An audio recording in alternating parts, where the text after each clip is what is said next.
세계의 3대 악처 아세요? 3대 악처. 첫 번째가 누구죠? 소크라테스 안에 글 읽고 있는데 찬물을 확 끼얹었다고 했죠. 글만 읽으니까. 네. 두 번째가 누구죠?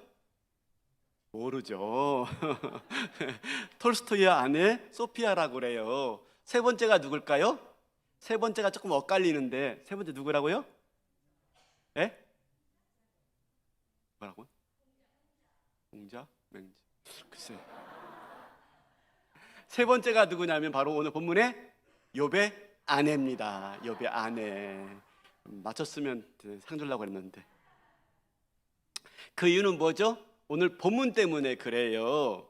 욥이 시험받아 고통 속에 신음할 때 욥의 아내가 뭐라고 말합니까? 당신 그래도 자기의 온전함을 굳게 지키고 계십니까? 차라리 그 고통 가운데 하나님께 욕하고 죽으세요 라고 하면서 말한 것 때문에 욥의 아내가 악처로 등재하게 되어집니다. 제 3위로 말입니다.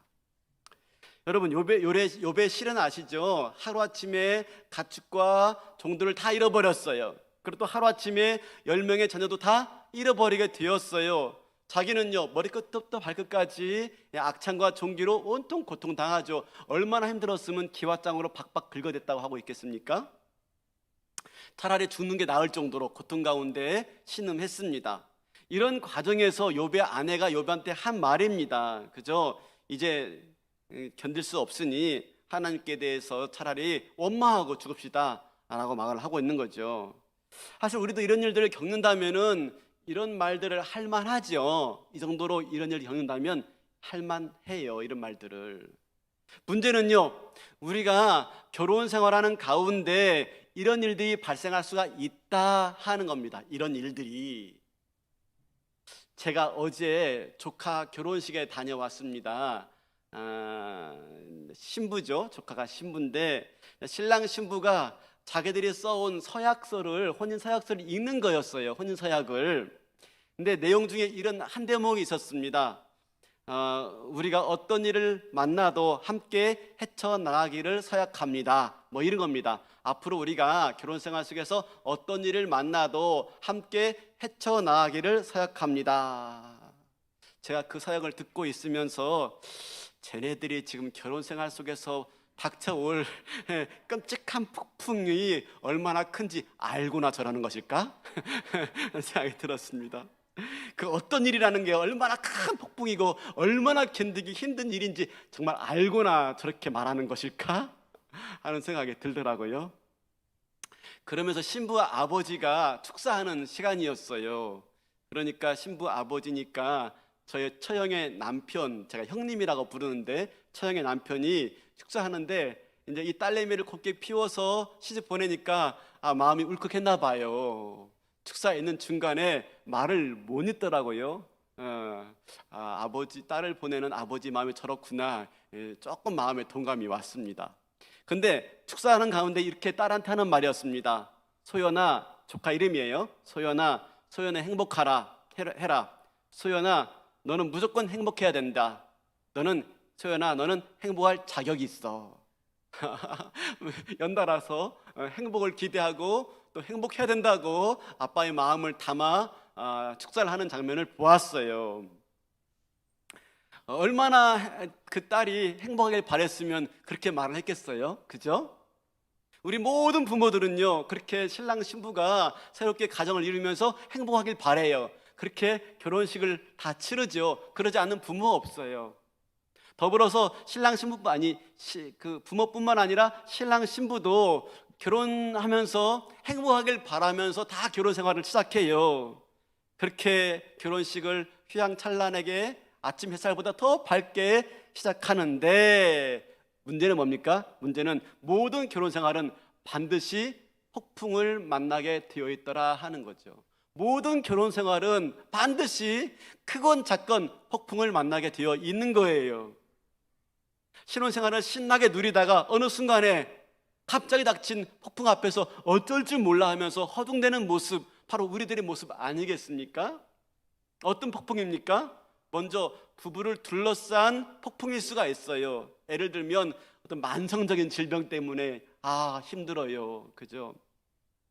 치명적인 어떤 문제가 생긴 겁니다. 몸에 치명적인 문제 생기기 때문에 힘들어요. 또 쓴뿌리가 있는 겁니다. 쓴뿌리가, 이 쓴뿌리 때문에 힘들 수가 있어요. 신랑의 쓴뿌리, 신부의 쓴뿌리. 그죠? 또 재정적인 위기 때문에 또 어려울 수가 있어요. 풍랑이 일어날 수가 있어요. 또 배우자 가족의 건강의 문제 때문에 또 풍랑이 일어날 수가 있고요. 심지어 결혼했는데 아기가 없어요. 그것 때문에 풍랑이 닥쳐오기도 하고요. 또 반항하는 자녀 때문에 부부관계에 풍랑이 오기도 하고, 심지어는요 자녀가 죽는 일들 때문에 풍랑을 경험하기도 합니다. 그뿐 아니죠. 부부관계 때문에, 부부관계 내에서 발생하는 풍랑도 있습니다. 서로의 약점 때문에, 서로의 부족함 때문에 갈등이 빚어져요. 또 서로의 차이점 때문에 또 분란이 일어나고요. 심지어 배우자의 불륜 때문에 또 부부관계 속에서 풍랑이 요동치기도 하고요. 종교적인 갈등 때문에 그런 풍랑을 맞이하기도 하죠. 이런저런 풍랑들이 많이 다가와요. 많이 불어닥칩니다. 요즘에 비혼주의자들이 늘고 있대요. 결혼 안 하는 거죠. 결혼 안 하는 거죠. 아마도 이런저런 이유 때문에 혼자 사는 편이 낫겠다 싶어서 결혼하지 않는 것 같아요. 일면 맞는 말이기도 해요. 왜냐하면 사실 결혼하고 살면은 혼자 사는 것 이상으로, 2배가 아니라 그 이상으로 많은 풍랑을 만나는 게 사실입니다. 왜 그래요? 우리는 구원받았을지는 몰라도 여전히 죄 가운데 있는 죄인이기 때문에 이 두 죄인이 만나서 결혼 생활을 하다 보니까 큰 풍랑을 만나지 않을래야 않을 수가 없는 거죠. 결혼은 뭡니까? 결혼은 두 죄인이 한 배를 타고 나아가는 항해와 같습니다. 두 죄인이. 그래서요 풍랑을 온전히 만나는 겁니다. 문제는 이 풍랑이, 이 폭풍이 부부를요 위기로 몰아넣는다 하는 거죠. 폭풍이 부부를 더 가깝게 만들기도 하지만 폭풍이 오히려 이 두 부부를요 더 멀어지게 만들 수도 있습니다. 어떡합니까? 폭풍이 몰아칠 때에 서로 힘을 모아서 배를 저하기보다는요 자기 배에서 상대방을 밀어내고 싶은 마음이 있는 겁니다. 너 저리 가. 여러분, 주기도문에 이런 대목이 있습니다. 우리를 시험에 들게 하지 마옵시고. 있죠? 여러분, 우리를 시험에 들게 하지 마옵시고. 그래서 이 우리라는 이 단어가 누구를 가리킨다고 생각하십니까? 우리를. 우리 5월의 달, 가정의 달, 우리 어제가 부부의 날이었잖아요. 5월 21일 맞죠? 부부의 날이었잖아요.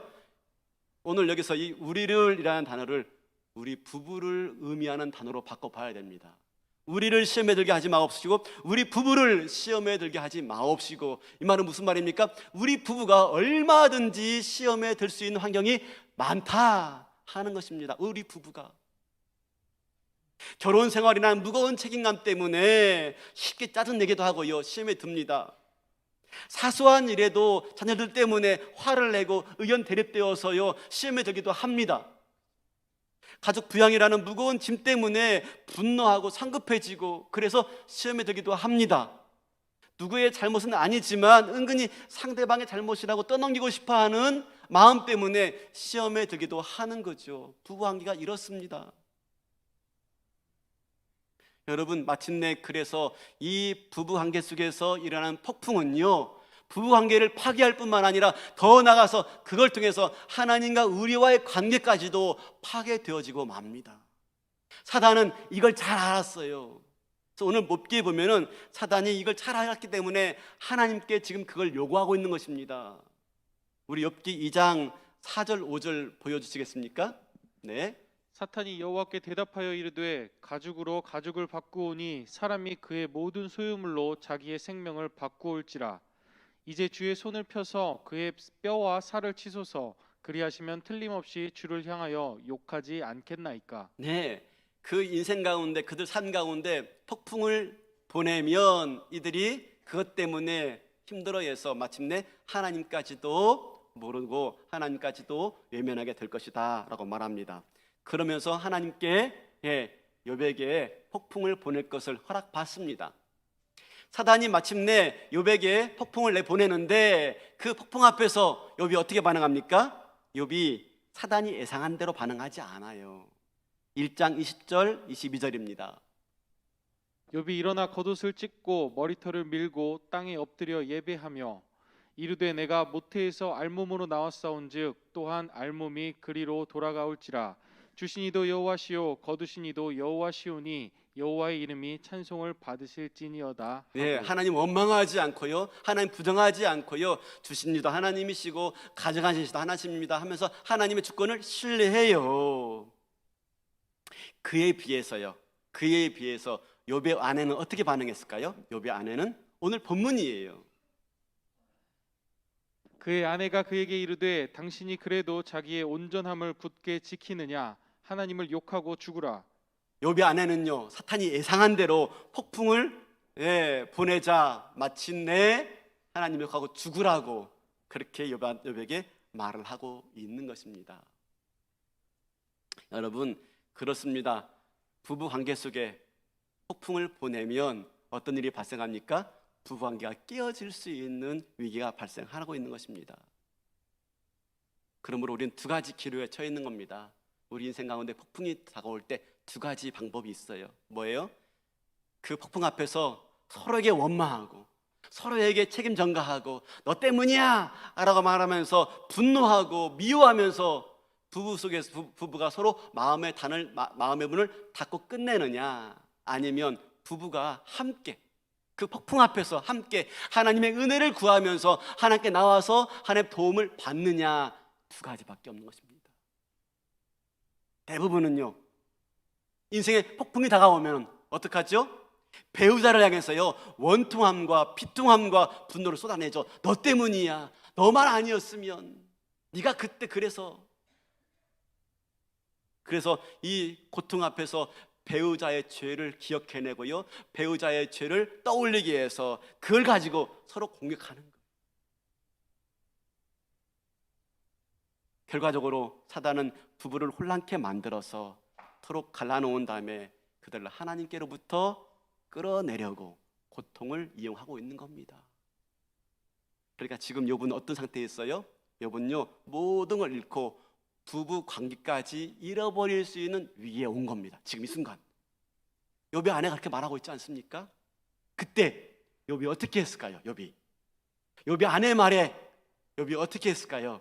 10절 그가 이르되 그대의 말이 한 어리석은 여자의 말 같도다. 우리가 하나님께 복을 받았은즉 화도 받지 아니하겠느냐 하고 이 모든 일에 욥이 입술로 범죄하지 아니하니라. 욥은요, 자기 아내처럼 반응하지 않아요. 욕하고 죽으세요 라고 말하지 않아요. 뭐라고 말합니까? 한 어리석은 아내와 같이 말한다 라고 말합니다. 욥은요, 끝까지 아내를 적으로 삼고 있지 않아요. 한 어리석은 여인처럼 말하는도다 라고 말합니다. 그러니까 왜 이렇게 어리석냐 라고 말하지 않아요. 왜 어리석은 여자처럼 말합니까? 라고 말할 뿐입니다. 뭐죠? 아내의 잘못된 생각을 거부하지만 그렇다고 해서 아내의 성품까지, 아내의 인격까지 공격하지는 않아요. 한 어리석은 여자처럼 왜 말합니까? 내가 알기로 당신은 그런 여자가 아닌데 내가 아는 여자처럼 왜 행동하지 않고 다른 여인처럼 행동합니까? 라고 말을 하고 있는 겁니다. 여러분, 성경에 보면요, 욥기를 보면은 이후에 욥의 아내가 어떻게 되었을까요? 한번 생각해 보시겠습니까? 우리 5월의 달 맞이해서 또 부부의 날을 맞이해서 이 욥기를 부부의 시각으로 한번 볼 수 있길 바라겠습니다. 저도 한 번도 욥기를 부부의 시각으로 본 적이 없어요. 근데 오늘 이 본문을 바라보면서 우리가 부부의 시각으로 바라보시기 바라겠습니다. 여러분, 이후에 욥의 아내가 어떻게 됐을까요? 남편을 막 저주하고 떠나갔더라 그럴까요? 욥이 남편을 무시하고 신앙을 버리고 떠나갔더라 그랬을까요? 아니요. 이렇게 악담은 퍼부었지만 이후로 욥의 아내가 욥을 떠났다는 성경의 기록이 안 나와요. 아무리 찾아봐도요, 욥의 아내가 욥을 떠났다는 말이 나오질 않아요. 오히려 욥의 아내가요, 불같은 시련을 당하고 어려운 가운데 있지만 욥의 곁에서 함께 시련을 극복한 것이 아니겠는가라고 추측할 수가 있어요. 왜요? 욥기 맨 마지막 장에 보면은 이런 말씀 나옵니다. 욥기 42장 12절입니다. 여호와께서 욥의 말년에 욥에게 처음보다 더 복을 주시니 그가 양만 4천과 낙타 6천과 소 1,000결이와 암나귀 1,000을 두었고 또 아들 7과 딸 셋을 두었으며 그가 첫째 딸은 여밈이라 이름하였고 둘째 딸은 그시아라 이름하였고 셋째 딸은 게렌 합북이라 이름하였으니 모든 땅에서 욥의 딸들처럼 아리따운 여자가 없었더라. 그들의 아버지가 그들에게 그들의 오라비들처럼 기업을 주었더라. 그 후에 욥이 140년을 살며 아들과 손자 4대를 보았고 욥이 늙어 나이가 차서 죽었더라. 욥과 욥의 아내는요, 그 후에 아들 7과 딸 셋을 낳았고요. 그 딸들이 얼마나 예뻤는지, 그죠? 아름다운 여인이었더라라고 말하면서 다시 그 가정이 회복되는 걸 보아요. 여러분, 뭘 말하고 있습니까? 우리가 인생의 결혼 생활 속에서, 부부 관계 속에서 폭풍이 닥쳐올 때 어떻게 반응하느냐 하는 겁니다. 욥의 아내처럼 반응하지 않았어요. 그 결과 그는 가정을 온전하게 지켰고 그 가정이 다시 회복되어지는 은혜를 경험했고 그 가정이 아름다운 가정으로 다시 세워지는 것을 경험하게 된 거예요. 그러므로 우리가 문제를 대할 때, 폭풍을 대할 때 우리의 태도가 참 중요합니다. 여기서 중요한 것 꼭 기억할 게 있습니다. 뭐냐면 우리 인생의 폭풍이 부부에게 닥칠 때 중요한 것, 첫 번째, 배우자는 절대로 적이 아닙니다. 뭐라고요? 배우자는 적이 아닙니다. 어렵고 고통스러운 시기와 스트레스가 한없이 부어지면 우리 마음이 힘들어져요. 그때는요, 진짜 적이 누군지 알아보지 못합니다. 그래서 어떡합니까? 배우자를 적으로 보는 경우가 있어요. 지금 욥의 아내가 남편을 저주하지 않습니까? 아니, 욕하고 죽으세요. 남편을 비난하고 있지 않습니까? 남편을 적으로 여기고 있는 거예요. 사람이 스트레스가 극에 달하면요, 어떡합니까? 서로에 대해서 욕구 불만을 품어요. 서로를 비난하게 되어지고요, 서로를 불만을 갖게 되어집니다. 함께 힘내서 어려움을 이기기보다는 오히려 서로에게 책임을 전가하는 것이죠. 이건 제 고백입니다. 제가 당진제일교회 담임 목사로 부임한 순간부터 쉽지 않았습니다.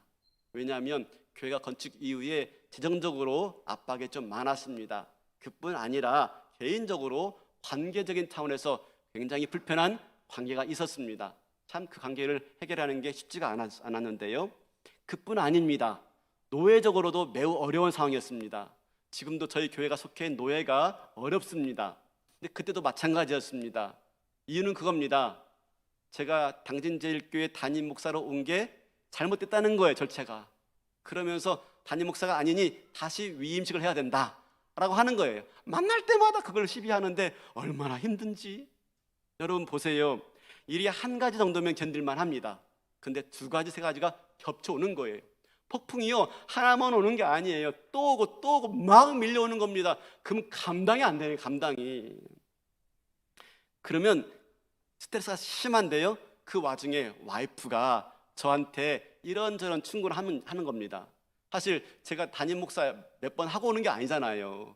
부목사 생활 하다가 담임 목사 처음 하니까, 물론 부목사 때에도 담임 목사님 하는 거 많이 보고 연습하고 왔지만 이 처음 대하는 문제니까 실수가 있겠죠. 사소한 잘못 있겠죠. 왜 없겠습니까?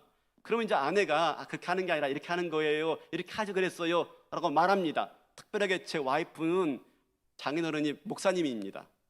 그러니까 이 목사님 밑에서 크고 자란 딸이다 보니까 목회를 이렇게 어깨너머로 배운 게 많은 거죠. 그에 비해서 저를 보니까 제가 어설픈 거예요.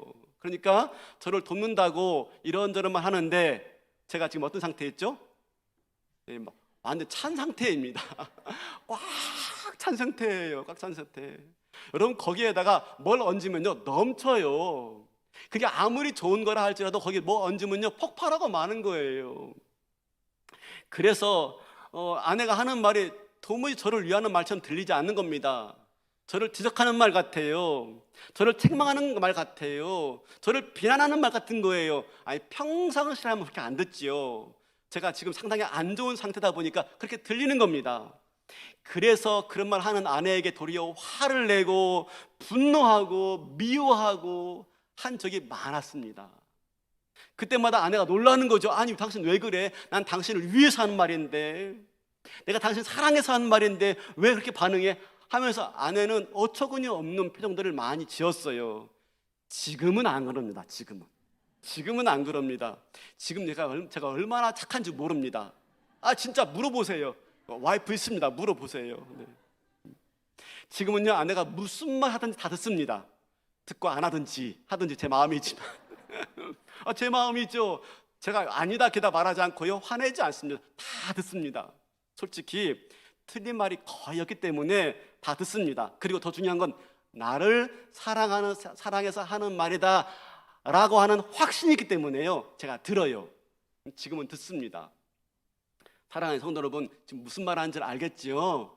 폭풍이 불어 닥칠 때 하나만 오는 게 아니라 두 개, 세 개 막 연달아 올 때 우리는 감당하기 어려운 겁니다. 그러니 그때 어떡합니까? 배우자를 비난하는 겁니다. 배우자를. 여기 아내처럼 말입니다. 그죠? 우리 그런 적 없어요? 어려운 시기에 배우자를 비난하는 거죠. 차이점 때문에 배우자에게 짜증을 내는 것이지요. 그걸 빌미로 해서 서로에게 등 돌린 적 없으세요? 있죠? 딴방 가서 주무셨잖아요. 그죠? 네. 그렇죠. 우리의 삶에 시련이 닥치면 서로에게 등을 돌리는 거죠. 아담과 하와가 선악과 따먹고 하나님께 혼날 것 같으니까 아담이 뭐라고 말합니까? 나에게 선악과를 준 여자 때문에 먹었나이다 라고 책임 전가하지 않습니까? 결국 사단은 어려움을 통해서 우리 부부 관계를 파괴시키고, 폭풍을 통해서 우리 관계를 파괴시키고, 결국 하나님께로부터까지 등 돌리도록 만들어 간다는 사실이에요. 그러므로 폭풍 앞에서 우리가 잘 생각해 하셔야 돼요. 여러분, 폭풍 앞에서 절대로 배우자는 적이 아닙니다. 알았죠? 예, 폭풍 앞에서 어떠한 일이 있어도 우리 배우자는 적이 아닙니다. 우리의 적은 누굽니까? 사단이죠, 사단. 그러므로 우리가 배우자를 적으로 잘못 인식하면 우리가 마땅히 싸워야 할 대상이 누군지를 잊어버리고 마는 것입니다. 영적 전투를 잊어버리고 마는 거예요. 그래서 그냥 부부의 차이점에 주목하게 되어지고 그걸 가지고 비난하는데 집중하게 되어지다 보니까 마침내 부부 관계가 깨어지고 그걸로 끝나는 게 아니라 하나님 관계까지 깨어지게 되어지는 것이지요. 오늘날 똑같습니다. 사단은 그렇게 저와 여러분을 시험할 것입니다. 우리를 시험에 들게 하지 마옵시고. 그러므로 배우자가 적으로 보일 때 있어요. 보인다니까요. 저도 적으로 보였어요. 내가 지금 아내랑 살고 있어, 적이랑 살고 있어. 진짜 헷갈렸습니다. 그죠? 근데 여러분, 그럴 때 우리 마음에 다짐을 해야 돼요. 다짐을. 그죠? 배우자는 적이 아니다. 그리고 다가가서 우리 편임을 확인할 수 있는 시간을 가져야 돼요. 배우자의 눈을 보면서요, 어떻게 해요? 사랑한다고 말하고 나는 언제나 당신 편이야 라고 말하셔야 됩니다. 지금 혹시 옆에 배우자 앉아 있습니까? 앉아 있죠? 보이네요. 다 보이네. 배우자 앉아 있죠? 집사님, 권사님 따라 하시기 바라겠습니다. 그죠? 나는 언제나 당신 편이야. 시작. 하시라니까 안 하시네. 근데 이것이 중요한 게 아니에요. 더 중요한 게 있습니다. 하나님도 당신 편이야. 시작. 하나님도 당신 편. 나는 언제나 당신 편이야. 여보 사랑해 하면서요, 미운 마음을 들고 적 같다, 정말 적이야 원수야 한 생각이 들 때 다 가지고 사랑한다라고 말하면서 나는 언제나 당신 편이야 덧붙여가지고 하나님도 당신 편이야. 아멘. 그렇게 말하시기 바라겠습니다. 그럴 때 문제가 해결되어집니다. 그럴 때. 두 번째 배우자가 적이 아닌 것처럼 배우자는 그리스도도 아닙니다. 뭐라고요? 그리스도가 아닙니다. 배우자가 저게 아닌 것만큼 아닌 것처럼 배우자가 그리스도 아니에요. 근데 우리는 배우자를 그리스도처럼 여기고 싶을 때가 많아요. 그리스도처럼. 우리는 누군가 나를 알아주고 누군가에게로부터 무조건적인 사랑과 내 인정을 받고 싶은 욕구가 있어요. 다 그래요. 우리는 누군가로부터 사랑을 받고 싶고 인정받고 싶은 욕구가 다 있어요. 누군가 나라는 존재를요 좋아해 주는 거예요. 그 얼마나 기분 좋은지. 내가 볼 때 나는 별거 아닌 것 같아요. 근데 누군가가 나를 보면서 사랑한대요. 나를 보면서 행복을 느낀대요. 나를 보면서 너무 기쁘대요. 난 내가 별거 아닌 것 같았는데 내가 누군가한테 기쁨이 되어지고 행복이 되어진다니, 여러분 이것처럼 내 존재의 의미와 내 가치의 의미가 커지는 게 어디겠어요? 그래서 우리는 사랑을 합니다. 사랑을. 특별하게 내가 좋아하는 사람이 나를 사랑한대요. 놀라운 일이죠. 그러면요 세상이 가득 찹니다. 내가 얼마나 행복한지.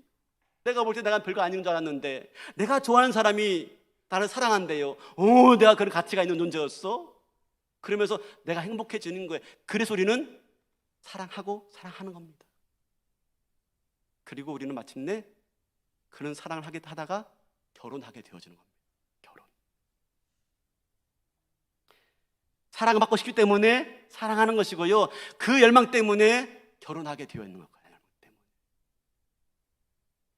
그런데 이런 열망을 가지고 사랑받고 싶은 마음 때문에 사랑하고 사랑받고 싶은 마음 때문에 결혼을 했는데, 그래서 부부로 살아가는데 문제는 그 다음입니다. 폭풍이 닥쳐올 때요, 그런 기대를 상대방으로부터 얻을 수가 없어요. 배우자로부터 그런 기대와 그런 열망과 그런 욕구를요 충족받지 못해요. 지금 난리가 났는데, 집안이 지금 어려운데, 회사가 난리 났는데 어떻게 아내를 돌볼 수가 있겠습니까? 아니 애들이 지금 난리 났는데 어떻게 남편 돌볼 수 있겠습니까? 그게 안 되어지죠. 폭풍이 다가오면요 배우자에게 그걸 베풀어 줄 수가 없는 거예요. 배우자가 원하는 걸 베풀어 줄 수가 없는 거예요. 이런 열망과 기대를 가지고 살았는데 폭풍이 오니까 전혀 아내는 그런 모습을 나한테 보여주지 않는 거예요. 그때 우리가 어떤 마음 듭니까? 속았다. 그죠? 원망과 불만이 생기게 되어지는 것입니다. 욕구 불만이 생기게 되어지는 것이죠. 뭐였습니까? 우리 은근히 배우자에게 뭘 기대했습니까? 네, 그리스도의 역할을 기대한 겁니다. 그리스도의 역할. 근데 그걸 배우자에게서 얻지 못하니까 실망하는 것입니다. 여러분, 우리를 온전히 사랑할 수 있는 분은 누구밖에 없어요? 배우자가 아니에요. 우리 배우자는 우리를 온전히 사랑할 수가 없어요. 사랑한다고 말했지만 폭풍이 오면요 자기 몸 하나 간수하는 게 힘들어요. 우리를 온전히 사랑할 수 있는 분 누굽니까? 예수 그리스도밖에 없는 줄로 믿습니다. 폭풍 다가와 보세요. 사랑한다고 말했지만 언제 그랬느냐는 듯이 자기 몸 하나. 그러므로 우리는 착각하지 말아야 돼요. 우리 배우자는 그리스도가 아니에요. 우리 배우자는 나의 모든 걸 채워줄 수가 없어요. 그냥 배우자일 뿐인 것입니다. 근데 문제는 뭐냐면요, 우리가 배우자를 그리스도로 기대하는 한, 우리가 배우자를 그리스도의 역할로 기대할 때 반드시 배우자에게 요구하는 게 있습니다. 뭐냐면 배우자가 변화되길 바래요. 내가 원하는 식으로 변화되길 바래요. 좀 더 나에게 많은 사랑을 줄 수 있는 그런 사람으로 변화되길 바래요. 좀 더 나의 마음을 채울 수 있는, 만족을 줄 수 있는 그런 사람으로 변화되기를 바래요. 여러분, 근데 그것은 너무 지나친 부담인 것입니다. 변화된다는 건 쉬운 문제가 아니에요. 남이 원한다고 쉽게 변화됩니까? 그럴 수가 없어요. 그렇게 변화되길 원하면 그때부터 부부관계는 힘들어집니다. 서로에게 자유함이 없어요. 그때부터는요 부담이에요. 부담. 여러분 아세요? 아담과 하와가 선악과를 따먹기 전에는요 벗었으나 부끄러워하지 않았어요. 실수가 있고 실패가 있고 약점이 있고 부족함이 있어도 그게 전혀 문제가 되지 않았어요. 왜? 하나님이 우리의 진정한 구원자 되시고 모든 걸 채워주시는 분이었기 때문에 굳이 하와에게, 굳이 아담에게 더 이상 받을 필요가 없었습니다. 근데 선악과를 따먹고 나서 하나님께 외면당했다, 하나님 눈에 벗어났다 생각되어지니까요 부끄러움을 감춥니다. 부끄러워서 내가 벗었으므로 부끄러워한나이다 하고 감추기 시작해요. 그때부터 자유함이 없어요. 아무리 부부로 같이 살아가지만 늘 자기의 부족함과 늘 자기의 연약함을 감추기에 급급해요. 그때는 진정한 자유함이 없어요. 그러면 부부를 있는 그대로 사랑할 수가 없어요. 부부가 서로 즐거워할 수가 없어요. 그때부터는 서로 힘들고 서로 원망스럽고 서로 짜증이 날 수밖에 없는 것이지요.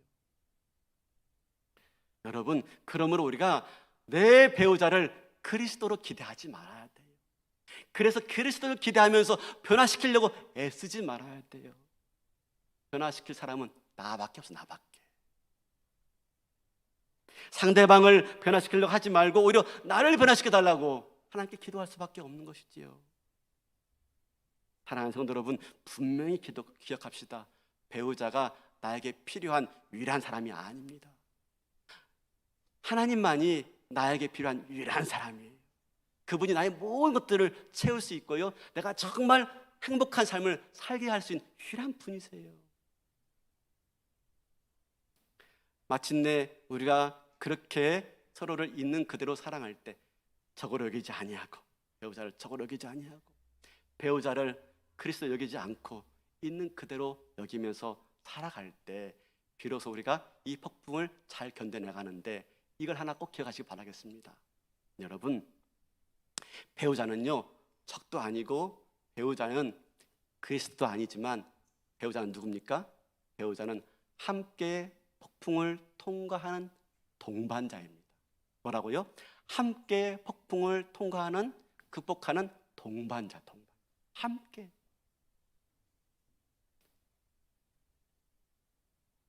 인생의 폭풍이 몰아칠 때 우리가 어디로 누구한테 가느냐 하는 게 중요합니다. 어디로 누구한테 가느냐.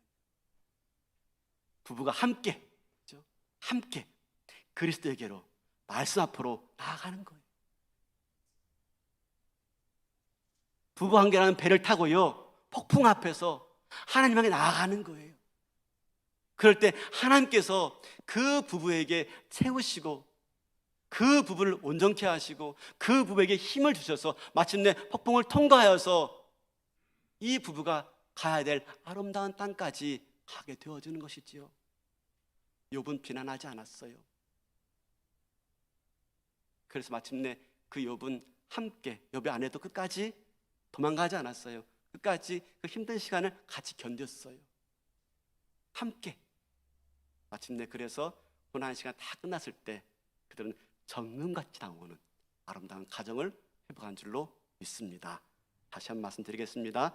부부관계는요 배우자에게 달려있지 않습니다. 부부관계는 그리스도에게 달려있습니다. 내가 그리스도 앞에 나와서 그리스도와 온전한 관계를 맺기만 하면 우리 모든 관계는 온전한 회복과 은혜로 다시 한번 충만해지게 될 줄로 믿습니다. 그런 삶을 살아가시는 저와 여러분 되시기를 주님의 이름으로 축원합니다. 다 일어나시겠습니다.